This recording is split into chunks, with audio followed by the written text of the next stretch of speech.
Zoti Bilali, lufta mes SBA dhe Izrael dhe Iranit po përshkallëzohet me sulme direkte dhe raketa në disa vende të rajonit. A jemi ne në prag të një lufte të madhe në lindjen e mesme apo ende ka hapësirë për frenim? Po çdo hapësirë për pas ka. Apo për ndalimin e luftës, më mirë thënë, në këtë rast. Por gjendën mes dy rrugë jashtëzakonisht të vështira, të cilat bëjnë Armagedonin dhe paqen, e cila realisht po hym në fazën atij parashikimit apo më mirë të thonë kataklizmës e cila rrezikon qoftë ka pasuesit të cilët mendojnë që sidomos atyre partin misionet të të deformuara për izotrimin e një kombi e kupani një populli realitetit tërë këtë proces me cilën dohemi mendoj që lindja mesme është një vatër që pa themelet të njerëzimit, por sot për klasët tilla të cilat na udhëheqin botën është jo se për shkak të burimit të energjisë. Këtë territor nuk luftohet për tokën Abrahamit apo Ibrahimit, por për naftën. Tash jemi në situatë në cilën mendoj që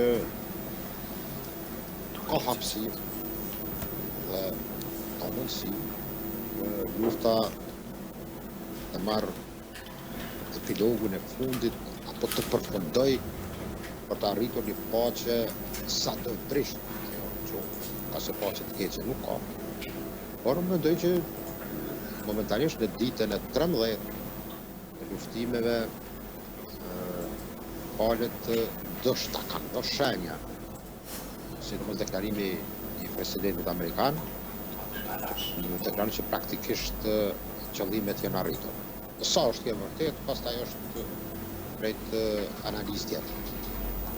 Një nga skenarët më të frikshëm është edhe bllokimi i ngushticës së Hormuzit. Nëse do të ndodhë kjo, sa e fortë do të jetë goditja në ekonominë europiane dhe konkretisht për Shqipërinë dhe Kosovën në çmimet e naftës, së energjisë dhe të ushqimeve?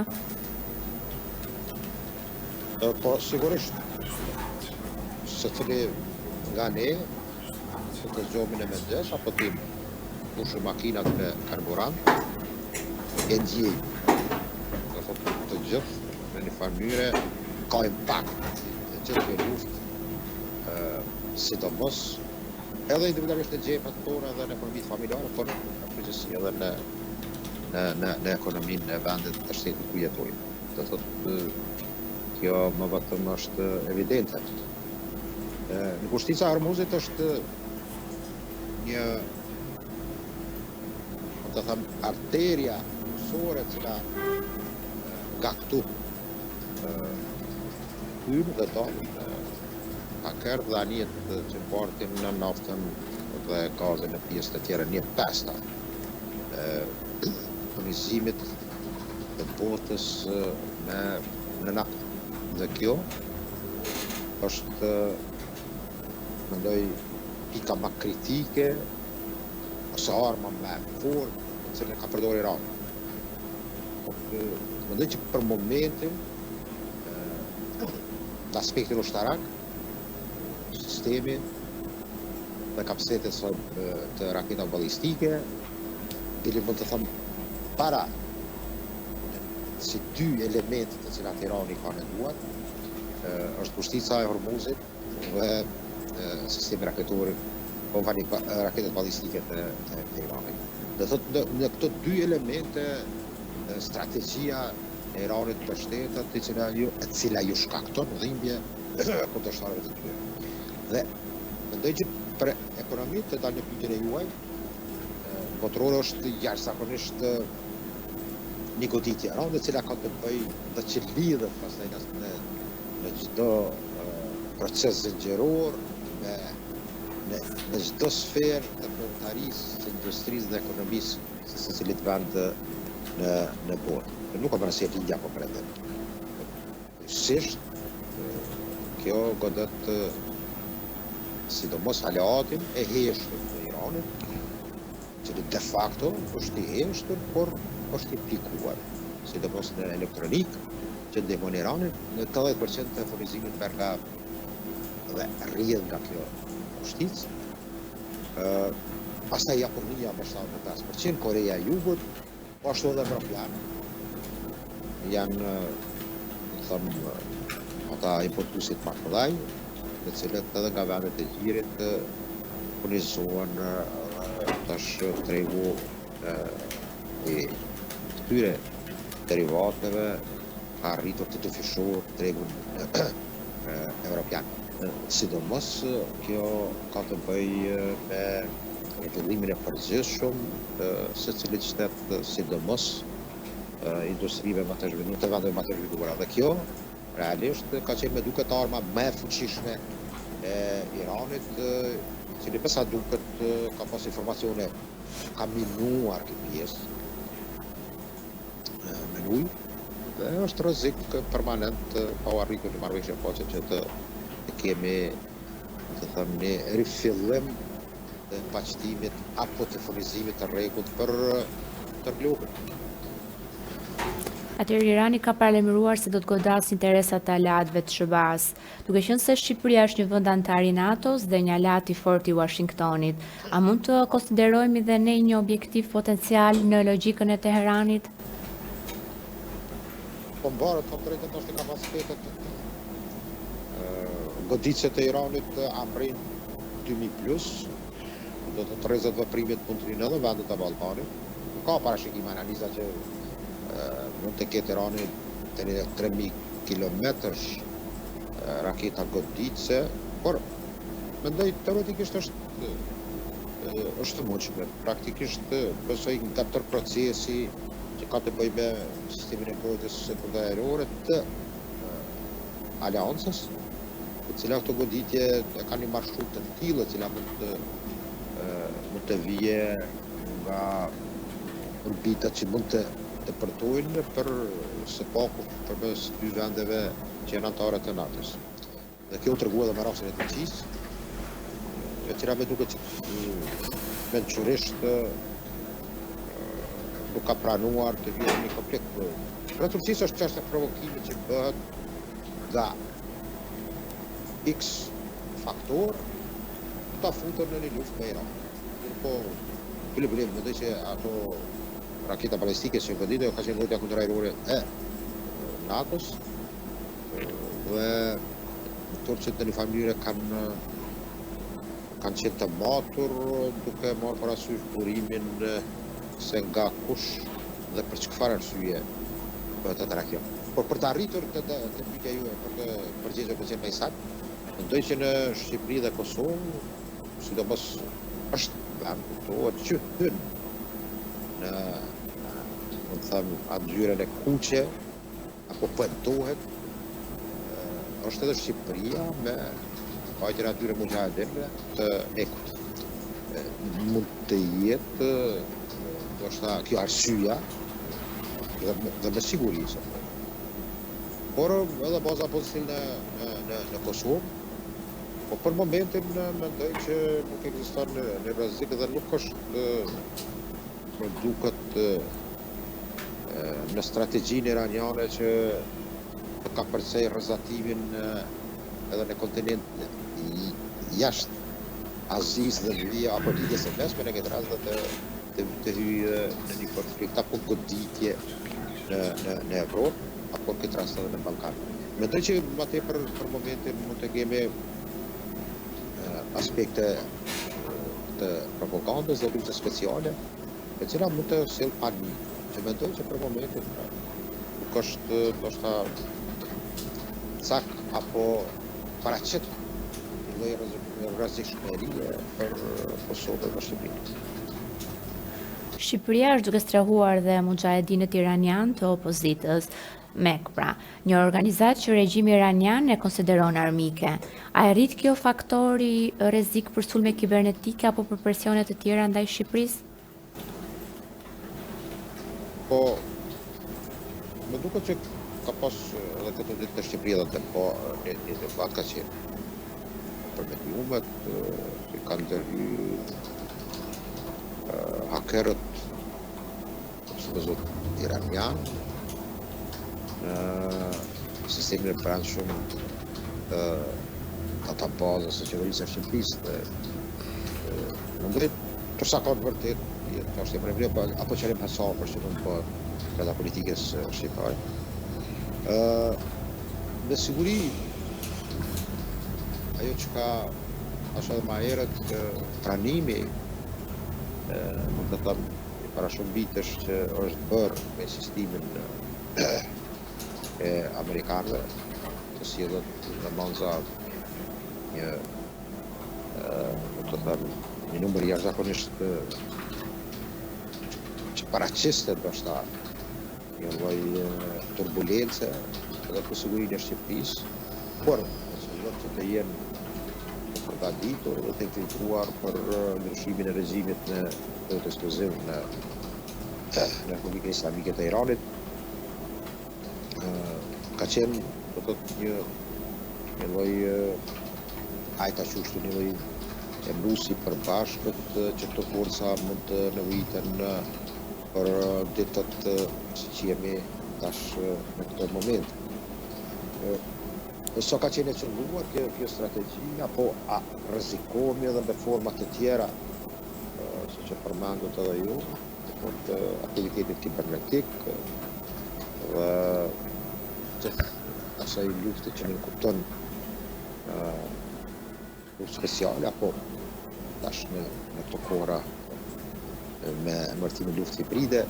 Mendoj që po, aktivitetet e tilla mund të jenë ato jenë tentativë të përditshme, nga se Irani përpos ka fuqinë të jetë praktikisht involvuar apo të deleguar ekipe goditëse, por në aktivitetin në propagandë dhe në aktivitetet teknologjisë kibernetike dhe hakerimit mund të kryej aktivitete, jo vetëm në Shqipëri, por edhe në shumë vende të tjera. Po për momentin mendoj që në këtë situatë të një lufte jashtëzakonisht të ashpër, mendoj që po aktivitetet mund të jenë më të zbutura, por asnjëherë të pandashme. Ky konflikt po rrit tensione dhe mes fuqive të mëdha. Sa real është rreziku që Rusia dhe Kina të përfshihen direkt në mbështetjet të Iranit, duke kthyer krizën në një përballje globale? Po, sigurisht. Kjo është një luftë që bëhet për ndoshta një lloj testi për një luftë të ardhshme, që mund të jetë jashtëzakonisht e rrezikshme, të parashihet, siç është ai konflikti në interpasor, raportet Shabak-Kin rreth Taiwan. Ky konflikti në detin jugo-kinez, në këtë pjesë ka qenë rreziku i cili ndoshta mund të shfrytëzohet në këto ditë dhe javë për ndonjë sulm invazion blitz të shpejt në Taiwan, në Republikën Popullore të Kinës, që ka aktivitete të përditshme, në hapësirën ajrore, aeroplanet avionët të kinez, po ashtu në det ka provokime dhe të cilat janë të përgatitura për një invazion të moshëm. Nuk përjashtohet kjo mundësi, që të ndodhë edhe tash. Viti 2026 është viti për ta quaj një formulim të ri për një pradori të ardhshme që ka u thënë botë. apo do kemi ndarje të tri së përpoqive ose multipolaritetit sa i përket ndikimit në sferën e marrëdhënieve ndërkombëtare.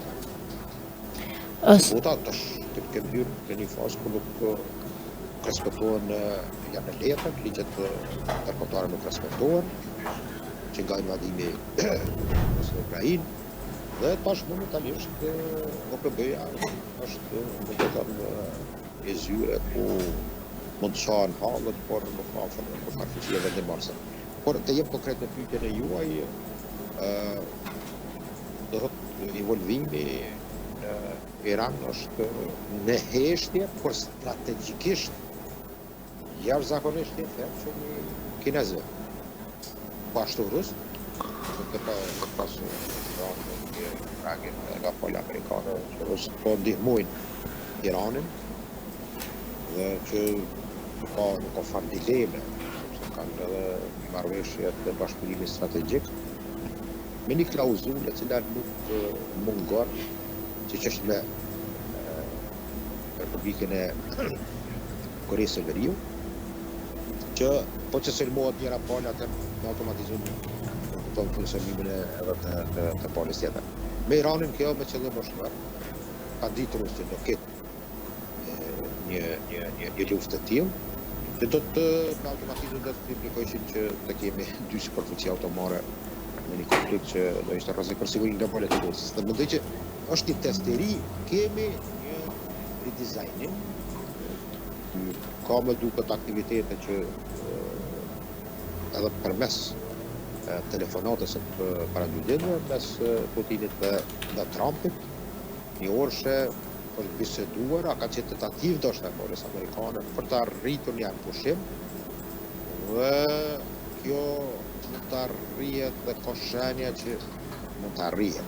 Është pikpyetje, por ka tentativa që edhe Omani, sultanati i Omanit të jetë i kyçur të arritur një pushim. Por palët ende nuk dim se cila palë do jetë ma interesuar për momentet ta ketë një pushim. Kjo një pikpyetje e madhe. Por amerikanët, kinezët dhe rusët bëjnë një luftë për primat që si thash jo vetëm për të cilën po për shekën e nashë. Së fundmi, disa raketa iraniane kanë hyrë në hapësirën ajrore të Turqisë dhe janë interceptuar nga NATO. A është ky një paralajmërim se konflikti mund të prekë dhe territorin e një vendi të NATO-s? Dhe nëse një sulm iranian do të godiste realisht Turqinë, a do të aktivizojë N5 i NATO-s dhe çfarë do të thotë kjo për një përballje direkte mes aleancës dhe Iranit? Jo, pra do kemi një situatë në aspektin e gjeostrategjisë mund të ketë impakt të krijimit të aleancave. Një ndërhyrje e NATO-s, po krimi, një shqipni që nuk e kemë një rastin e vitit 2003 me invazionin e Irak. Të ke qenë përshën bashkangjitet të aleancës, ka qenë edhe Mbretëria e Bashkuar, Gjermania, Franca, Kanada dhe shumë vende tjera. Është pas për vende tjera më të vogla në kryesisht në pasaport në kodrat e Unionit Evropian. Tash e kemi një situatë krejt ndryshe. Aja kuptohet që valet të navigimit, të informacionit, apo edhe të municioneve qëndrojnë afër aty, edhe anglesë, edhe francesë, edhe gjermanë, tek amerikanë, pranë amerikanë, por edhe pranë Izraelit. Dhe tash dihet botërisht, është që nuk qepet deri ditë kemi menduar teori të tilla të konspiracionit ose të komploteve të ndryshme që janë teori absurde, okulte, por realisht nuk ka edhe mandatarata e ambasadorit amerikan në Tel Aviv, nga hapur që po përkraj Izraelin e madh nga një liderin e Ufat. Tash kemi një situatë krejtësisht të re, ato apetitet shprehen hapas. Por rreth Turqisë mendoj që më duket marshuta ose rakete balistike ka qenë për Çipron, do ditur doni bazë amerikane dhe sidomos edhe Britani. Ata mendojnë që ka informacione që mendoj që në koordinatat të njëjta në aktivitetet dhe aspektin operativo luftarak. Dhe është goditur, do thotë të kaluar pjesën hapësirën ajrore të Turqisë. Turqia mendoj që ka një politikë jashtëzakonisht pragmatiste dhe nuk dëshiron të hyjë në një konflikt që pastaj do kemi më thëmë katrahurën apo momentet që hyjmë në fazën më thëmë përfundimtare të ekzistimit të shtetit të planit tonë. Ase do kemi pastaj ndërhyrje të tilla të cilat mund të çojnë botën në rrezik. Por ka faktor të kaosit. Kemi një praktikisht një teori të tillë të kaosit për destabiliteti, lufta dhe krijimi sipas tyre i një paqe, një modeli të zgjedhjes. Që riciklohet pastaj në momentin kur forcave të kaosit. Dhe kjo është kuptuar mirë, tentativat të tilla ka pasur edhe në Arabi Saudite, të krijohet momentum, të krijohet të vinë në një pozicion që të kemi një luftë brenda edhe sektore mes Shia dhe Sunnia. Dhe kjo tentativë vazhdon ende. Por do duket që është para nga vendet të Golfit që këto problemin më të madh këto vende e kanë që janë një faktor të cilat gjallëria aty ekonomike dhe paturimet e natës dhe eksportimi i tyre. Dhe kjo më të vërtetë përqen edhe goditja e rënd për këto vende, plus goditja e asaj që njëhet për sigurinë e tyre të investuar në decene goditja bazave amerikane. Turqia është vënë në shënjestër në një farë mënyre në hartën e Iranit së baza Igjilik, e cila në një farë mënyre është ndoshta edhe cak i iranianëve, por mendoj për të hyrë në momentumin në një lufte Turqi-Iran nuk do ketë mundësinë ta shijojnë ndokush që e pret këtë, sepse Turqia dhe fare mirë që mund të rrezikohet, sidomos me rrezimin, aktivizimin e faktorit kurd në Irakun verior, për të hyrë në një invadim të komsërisë në Iran, e cila më vonë të rrezikonte edhe interesat të Turqisë apo utilizimi e faktorit kurd që refuzon bëhet nga Izraeli dhe Shqipëria. Por mendoj që kemi deklarata kontradiktorë të cilat u kanë japë Trumpi që janë të gatshëm aktivizimin e forcave të Talibanit dhe Barzanit, dy udhëhecëve. Që të për Taliban, ku soluciones në parti kurde për Taliban. Janë të gatshëm, pastaj pas një vite dhe që jo në stopova forcat kurde që të shkojnë në një avanturë të tillë.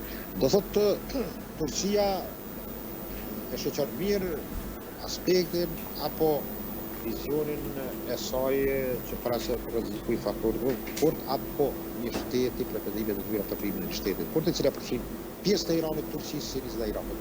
Por për momentin besoj që Turqia ka kapacitete të tilla që të vlerësoj rrezikshmërinë dhe burimin se nga kush dhe për çfarë arsye bëhet goditjet e tilla të herpasëshme provokime për në territorin e saj. Faleminderit shumë për kohën.